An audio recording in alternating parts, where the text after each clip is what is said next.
Yeah.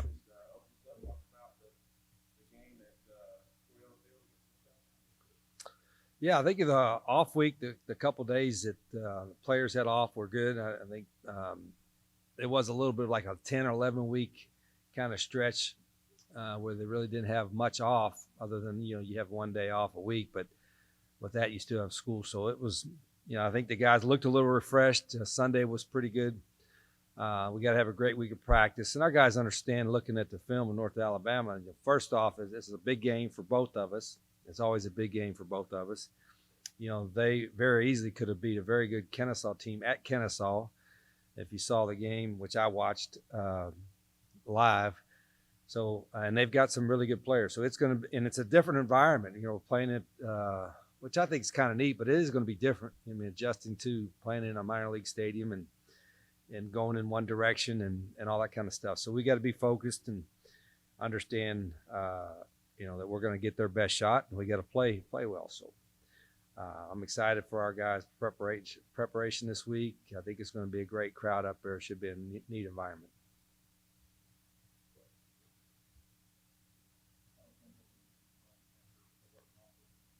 Yeah, I think that we're probably a little healthier than we were after the game. Zion was banged up, so off week was good for him. Some other guys, a couple other guys we may not get back, but at the same time, I think we're probably a little healthier than we were coming into the Kennesaw game, and the bye came at a good time. We didn't have anybody. Uh, we haven't lost anybody for the season. We still have a couple guys, particularly some special teams guys that may not be able to play this weekend game. But I guess if you're looking at it, and as the first thing you see a lot of these coaches that are in mid-season saying, geez, this injury here and injury there, and you see it in the NFL, you see it everywhere else. It does affect your team. I mean, it does. There's a reason why there's guys that are starters and guys that are backups.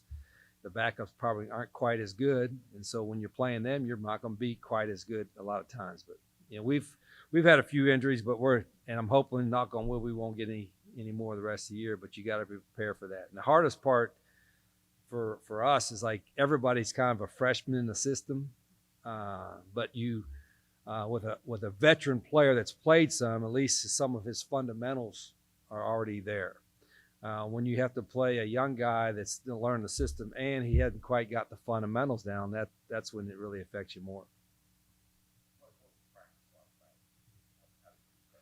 Yeah, Tuesday, Wednesday, we went full pads and had pretty good intense practices. We scrimmaged with the young guys after Tuesday's practice for only about 15 minutes, but that was really good. We wanted to see those guys in a live situation and kind of evaluate them a little bit, and I think the players enjoyed that. So we did that Tuesday.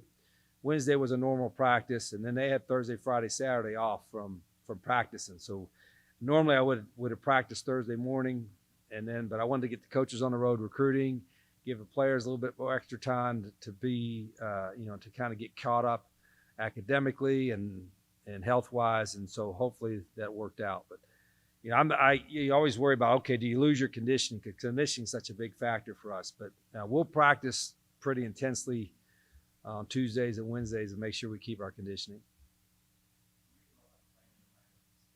Yeah, I've never done it before. The first thing I always thought, do we have to be on the same sidelines with them? Because I've seen some of that in bowl games, played at baseball stadiums, and that's not the case. So that makes it a little bit easier to manage. Now, our guys have went up there and looked at the stadium. They say the grass, it's going to be grass, it's going to be in great shape. And, going in one direction is a little bit different. I mean, most coaches and teams are used to doing that in practice for scrimmaging and all that. But the environment, that'll be a little bit different for us. So we'll go up there Friday and kind of walk through it. And it's the same for both teams, so it shouldn't be a factor. Oh, I loved to watch. I watched all these coaches suffer on Saturday. It was beautiful. I mean, you can sit back here and watch a couple games at a time and not worry about making 100 different decisions. And trying to hopefully you have more right decisions than wrong decisions. You can sit back and watch somebody else do it. I had a chance to watch some of our future opponents on. I was proud of myself. I found it on my iPad and was able to connect to some of the teams were playing, which, technology, my wife and I aren't the best. Usually I have to get Raquel or Rhett to help us, but we figured it out. So we were able to watch some of our opponents on the games and watch some of the other college football. I think there's nothing better than college football. I mean, I love the NFL too, but college football, there's a different level, I think, of intensity, excitement, what have you. And so watched a bunch of games and relaxed and we, a message with some recruits and that kind of thing, but it was a good weekend.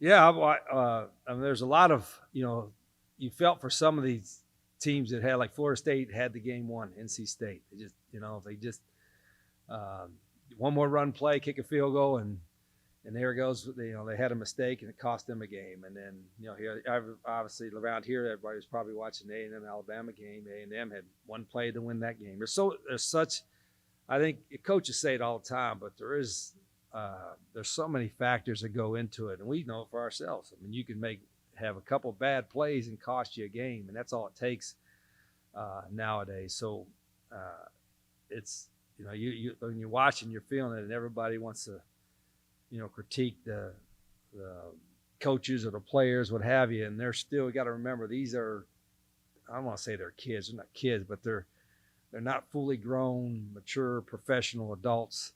And even the professional adults make mistakes. If you watched the game last night a little bit. By the way, if that was roughing the passer, when the big old guy, I'm still trying to figure that out. And I don't care. Hell, the NFL's going to find me, right? I mean, that's horrible. I mean, that's a game changer, right? Did you watch that? And I understand you want to try to protect the quarterback. But this guy, Chris Jones, made a great play, sack, and recovered the fumble. He's trying to recover the fumble. What do you want him to do? Not recover the fumble. It's a game changer. And so I'm anxious to see, just from a coaching and a fan perspective, will they come out and admit that was a horrible call? We may have cost them the game by making that call. And I don't know, but they won, but it's kind of, when you watch that, just like if I was a defensive coach, like who the roughing the passer should have been called against the offensive tackle that got beat. That's who the penalty should be on. Call the penalty on him. He's the one that roughed the passer because he got beat so quickly and caused a. So I watched that and I'm like, holy cow, this is that is that. I, as a coach, I said, I don't think I've ever in 35 years gotten a unsportsmanlike conduct penalty on a coach on me. I deserve plenty of them, but I don't think I've ever got one. But I would probably got one if I was Coach Reed last night on that deal, because that was just nuts. But anyway, I forgot what the hell you asked about anyway. But yeah, so I watched that too. I watched the end of that game last night. Nuts.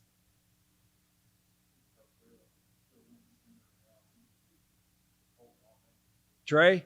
Yeah, Trey's, I'm not saying it because he's here. He's just a good football player. You could probably put him at tackle. He'd know what's going on. He's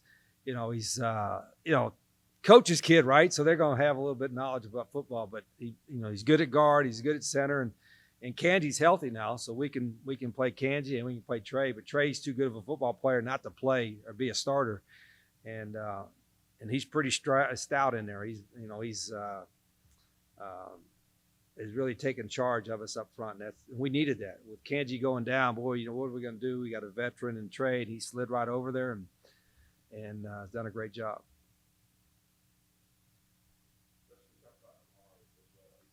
Yeah, Jamari's. I think he made one of the best plays we had with the interception he got, and he's one of our fastest guys. I was going to get him some reps at, running, maybe playing some receiver, running some reverses, and we just hadn't got to that. He hadn't bugged me about it yet, but that's still a possibility.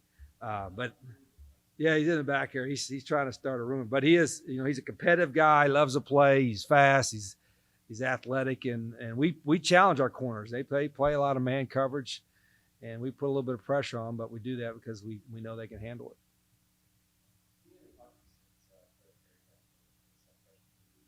Oh, did he? I didn't held out. I didn't know that. That's good for Fred. Fred always. Fred's one of those guys. He's like that dog that makes a mess all the time. You keep yelling at it and put it in the closet. Then he does it again. And he does it again. He makes a lot of messes. But he comes back with a smile every time. It's like my little dog Rambo. He's just like Rambo. I mean, you just love him to death. But you're gonna have to yell at him, about 3-4 times a day. I think he likes the attention. Kind of something just like Rambo. But Fred's going to be a great player. He's a very physical guy. Football's important to him. He loves playing, and he's played really for a true freshman.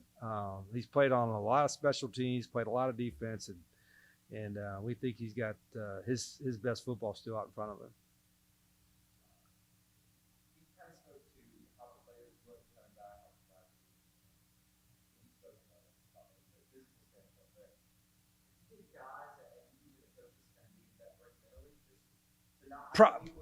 Yeah, probably. You could have to ask them how they'll feel. They'll probably tell you, hell yeah. So when we have another bye week, let's have 3 more days off. It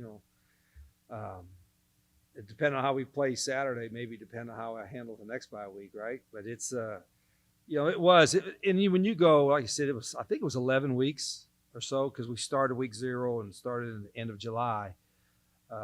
Even if you have 1 day off, say Monday's off from football, it's still, a little bit of time where you just, one a day or two, you don't have to do anything, school-wise or football-wise. And so that was what my mindset is that every coach gave them a position test to do, to think a little bit of football, but we also wanted their minds and their bodies to be refreshed for a couple of days because it is a lot. There's a lot of time. You got 20 hours a week with them, but in reality, they do a lot more than that, whether put in academically. If you want to be a really good football player, you got to work more than 20 hours a week in your preparation individually. So they probably needed a couple of days off. And for our coaches, we had to get on the road. And recruiting such a critical factor. And it's hard to recruit during a season like you want to. And so for our coaches to get out Thursday, Friday, and even a couple of the guys Saturday to watch some junior college games, we needed to get out there because the recruiting piece of it that's something that you got to do every day on this level.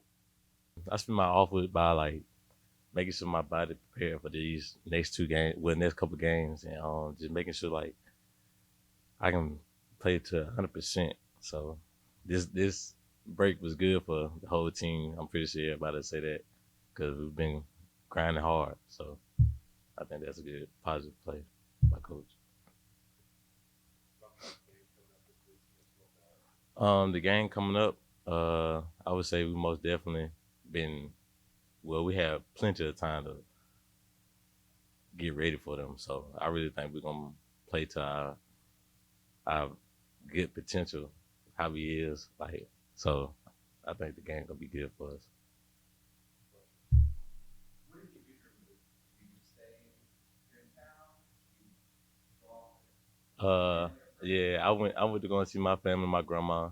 Made sure they was good. So I went to go and see them and just made sure I see everybody because once football season ends, you really don't get to see your family because you locked in. So that was a good time. So. Mentally, was it nice to have a few days where you could have that line? Very. Yeah, it was real good. I really appreciated that because you got to be locked in once you come here. Coach, you gonna make sure you locked in. So yeah.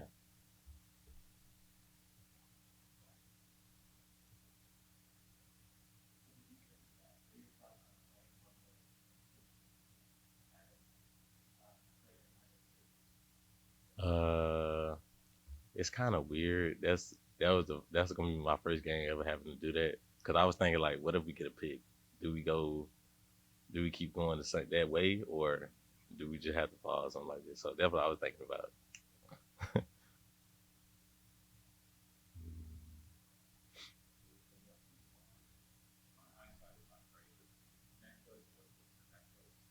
Okay. Well, I have 3 of them. One is my number, and the C is for my cousin, Sincere. He had passed away when I was in high school, and the J is just for my family because we all had Jemison as our last name. So, recently, this the first chain I had.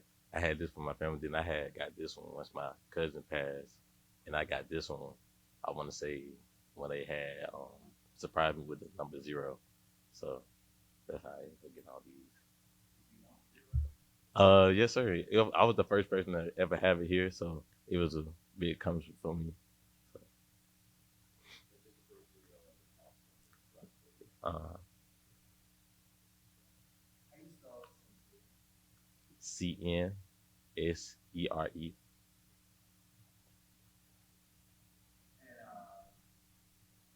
And since you said that, close. That was one of my closest cousins. Cause we lived in the same neighborhood and we used to do a lot together. But I ain't do. I was really more of a kid that played by himself. But when I did play with people, I played with my cousin Sincere. So he was older than me. He was 1 year older than me. Then should ask about Fred. Oh, Did you honor after the Kennesaw State game? Did he seem different in that game?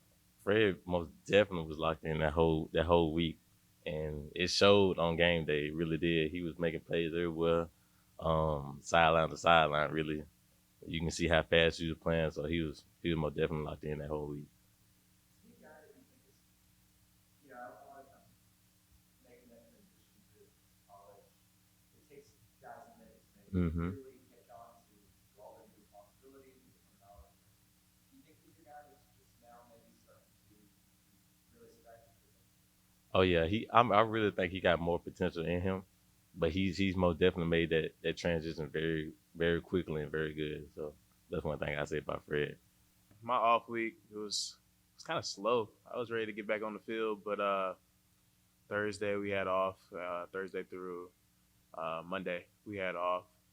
Or well, Sunday we did practice, but I stayed in Jacksonville because I live in South Carolina, Spartanburg, South Carolina. So I just stay home in Jacksonville, and I was just relaxing. Go ahead and get my hydration right. Um, yeah, ready to play. UNA, it's always a big game. I've been here for a while now, so I know the rivalry with UNA, and they're a real scrappy team. They play hard, and we're gonna be ready for them. Did you watch any, since you stayed in town, did you watch any games, NFL or college? No, I didn't really watch any games this weekend. I kind of like just stayed to myself, got my schoolwork done. Uh, that's mostly all I did. I ain't really watch any football this weekend.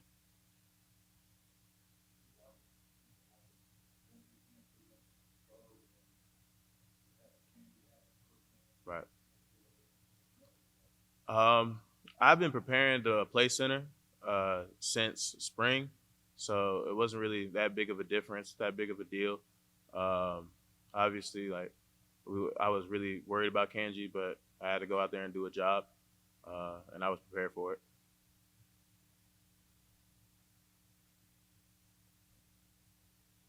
What are some of the biggest differences for you in terms of what you're thinking about for play?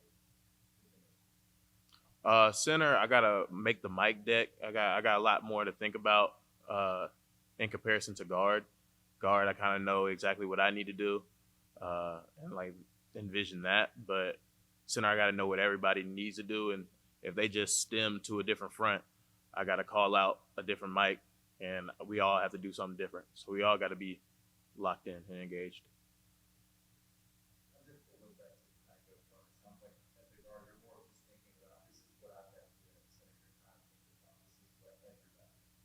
Right. Well, it's like what Coach Richrod said. Like I'm a coach's kid, so like I already like when I'm at guard, I'm already thinking about that anyway. But I know like I'm confident in my mic decks and stuff that I'm gonna call the right stuff.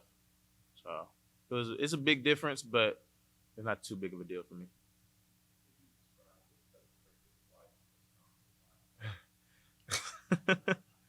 Coach Trickett is real hard nosed, old school, uh, but he knows exactly what he's talking about.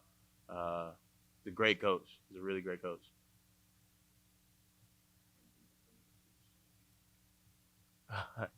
um, always being around football.